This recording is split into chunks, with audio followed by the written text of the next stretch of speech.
This is the second section for Chapter 3, and it's going to be 2 videos long, so make sure you watch both of them. What we're going to do is we're going to take these 6 graphs that you see here, and we're going to transform them. We're going to look at all the shifting that we can do so that we can graph them very quickly. Next year when you get to pre-calc, your pre-calc teacher is going to depend on you to already know these by heart. You're going to take them further next year. But for this year, what we're going to do is they're just going to rely on you to know that a square root graph looks kind of like a shooting star and where it basically starts. So that's what we're going to focus on. And there are 6 basic ones, so we're going to start with the easiest one of all, a linear function. Because the linear functions you're already very familiar with. Y equals mx plus b, you know that it looks like a straight line. This is what the basic graph looks like if there's no shifting of it. So let's just walk through an example. Oh, actually, I'm sorry, your domain and range. So domain and range, because the lines go on forever in both directions, you can see that all the x values are included. So your domain is always going to be the same no matter what line you have, negative infinity to infinity. And your range is also negative infinity to infinity, always for every single line. That is never going to change. That's why I put asterisks next to them.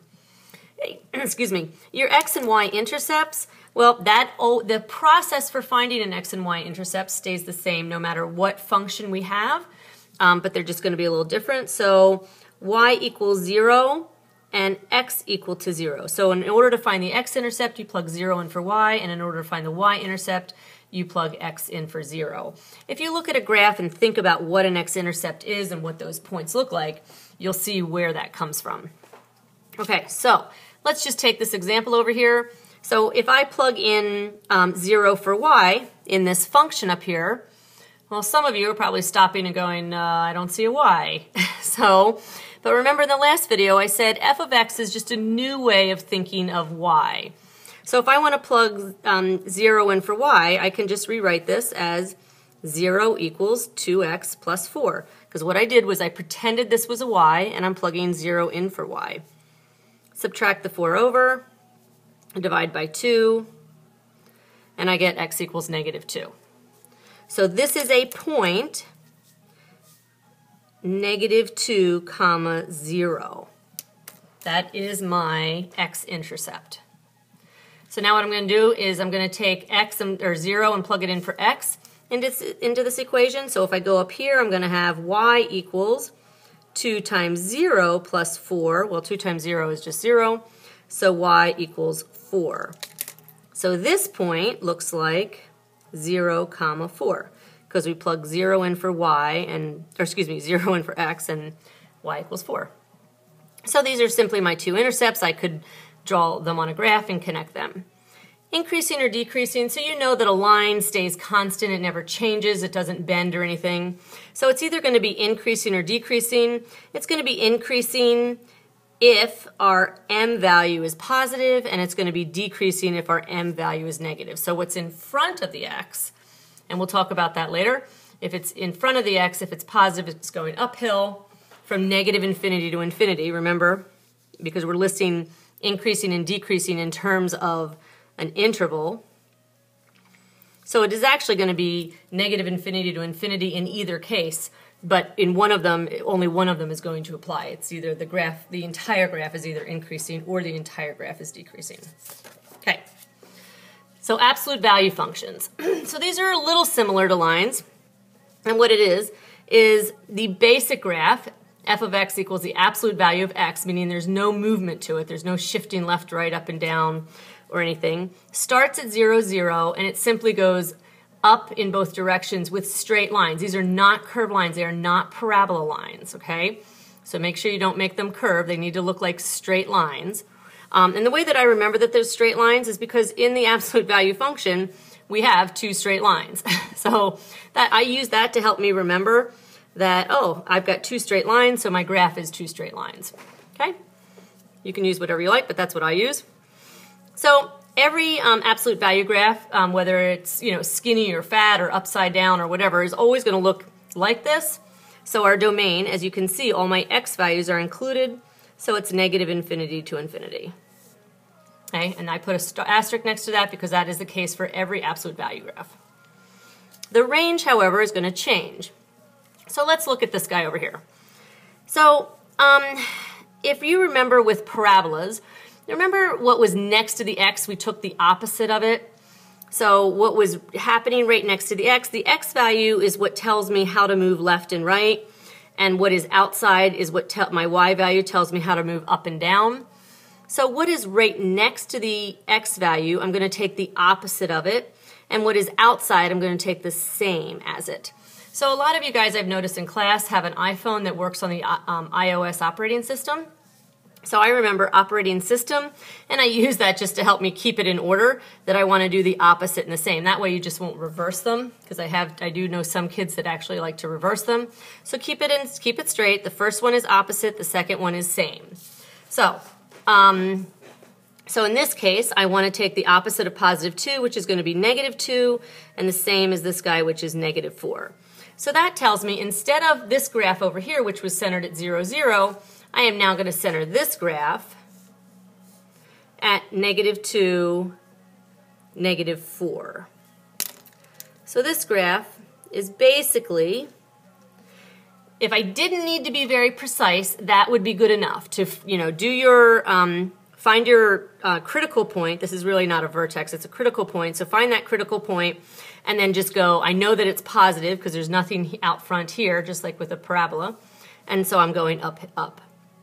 Okay, so let's answer that range question. So the range question are what y values. So what y values are part of this graph right here? So the y values, remember we start at the bottom. So my lowest most y value is right here, right? So that is going to be negative 4 all the way up to positive infinity. And it includes negative 4, so I'm going to put a square bracket next to that.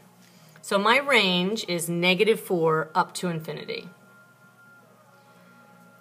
Hey, so my x-intercepts and y-intercepts, just like before, y equals 0, x equals 0. So, write x and y, the opposite ones, right? So the easiest one is always the y-intercept, so let's plug 0 in for this guy. So I'm going to say, okay, well, y equals absolute value of 0 plus 2 minus 4. Well, 0 plus 2 is 2, absolute value of 2 is 2, so 2 minus 4 is negative 2. So y equals negative 2. So my y-intercept is really nice because that is just 0, negative 2. And if we look at my graph, we'll look at that. I actually did a decent job of drawing that. 0, negative 2. Okay, the y-intercept is a little more complicated. So I'm going to plug 0 in for y, and remember, this is our new y now. So I'm going to say, okay, well, 0 equals absolute value of x plus 2 minus 4. So I have to get the absolute value by itself. Remember, there can't be anything in front or after it, so I'm going to add 4 to both sides. So 4 equals absolute value of x plus 2. And now I have to do two separate equations. There is no easier way to do this. So x plus 2 equals 4, or x plus 2 equals negative 4. So you have to do two separate equations. So x equals positive 2, or x equals negative 6. So I have two x-intercepts, and you can see from the graph that I'm going to have two of them. And they happen to be 2, 0, and negative 6, 0. So these are my x-intercepts. So my x-intercepts, okay, are 2, 0, and negative 6, 0.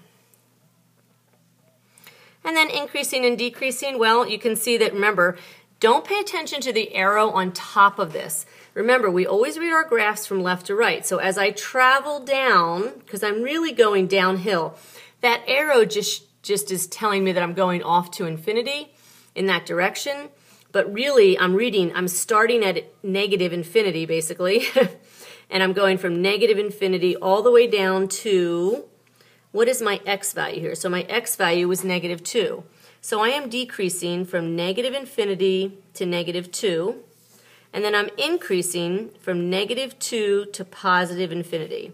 Make sure you understand where I'm reading that negative 2 from. So this negative 2 came from my vertex, because that was my x value. Remember, it's the x value. So this graph is going downhill from negative infinity all the way to negative 2. And then from negative 2 to positive infinity, it starts increasing. Okay? Okay. Almost done. So quadratic function. So you already know a lot about quadratic functions. This is the only one in this chapter that we're going to give you a function in two different forms because you're familiar with both of the forms. So it can either be in standard form or vertex form. So how do I find the vertex? Well, the vertex in vertex form, remember, is opposite and same. So in this case, it's HK. Remember, it's the opposite and the same. Okay? So, but this one, in standard form, remember we had to use a formula. Negative b over 2a, so opposite of b over 2 times a. That gives me my x value. And then my y value, I plug whatever I get here. So if I get negative 2, 0, or whatever, 10, whatever, you plug it into your original equation to get your y value. Your axis of symmetry is always just whatever your x value is. So in this case, it's negative b over 2a. And in this case, it's just h, because it's whatever your x value is. That's your axis of symmetry. And we're going to get better at using our axis of symmetry to help us graph a little more quickly.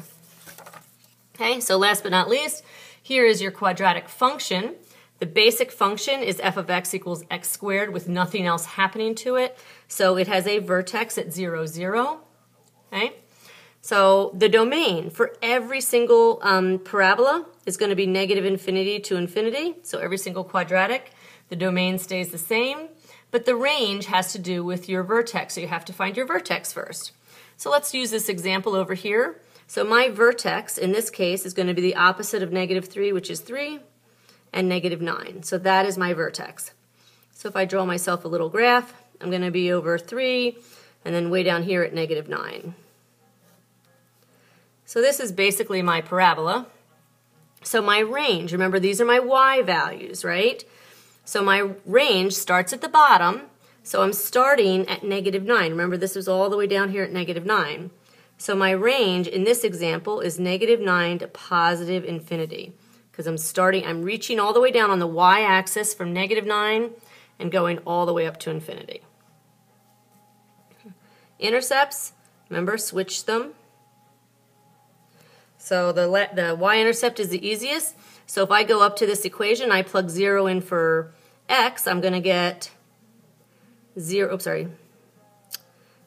minus 3 squared minus 9. Okay, so negative 3 squared, careful, negative 3 times negative 3 is positive 9. So I'm going to get 9 minus 9, which is 0.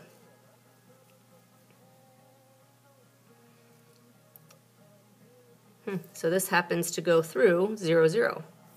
So I have an intercept at 0, 0. So I didn't draw my graph very well. This should have gone through that, and it should be curved. Okay, not doing a very good job drawing tonight. All right, and then for the x-intercept, I'm going to plug 0 in for y. So I'm going to go up here and say, okay, well 0, because remember this is y, is x minus 3 squared minus 9, so I can add 9 to both sides. X minus 3 squared. I can take, now that the square is by itself, I can take the square root of both, right? So I get x minus 3 equals positive and negative 3. And now I can do two different equations. So I can have 3 equals x minus 3 or negative 3 equals x minus 3. Sorry, I'm running out of room. So x equals 6 or x equals 0. So it doesn't surprise me that one of my intercepts is going to be 0, 0, and the other one is going to be 6, 0.